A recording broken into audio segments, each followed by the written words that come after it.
திருவண்ணாமலை என்றதும் திரு கார்த்திகை அண்ணாமலையார் கோயில்தான் அனைவருக்கும் நினைவில் வரும்.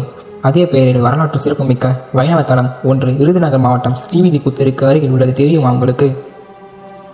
அது மட்டுமல்ல, புரட்டாசி மாதம் வந்துவிட்டால் திருப்பதி தான் நினைவுக்கு வரும். அங்கு செல்ல முடியாதவர்கள் இக்கோயிலுக்கு வந்து நேர்த்தி கடன்களை நிறைவேற்றி பெருமாளை தரிசிக்கிறார்கள். பெருமாளின் பக்தரான ஊத்துமலை பரிதேசி என்பவர் பாத யாத்திரையாக திருப்பதிக்கு புறப்பட்டார். இங்குள்ள சத்திரத்தில் தங்கினார். பெருமாள் அவரது கனவில் அருகில் உள்ள மலை மீது ஓர் இடத்தில் சிலையாக உள்ளேன், கட்டெரும்புகள் உனக்கு வழிகாட்டும் என சொல்லி மறைந்தார்.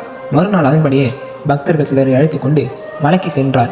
அங்கு பெருமாள் சிலை கண்டு வழிபட்டனர். திருப்பதியைப் போல நின்ற குளத்தில் பெருமாளுக்கு காட்சி தருகிறார்.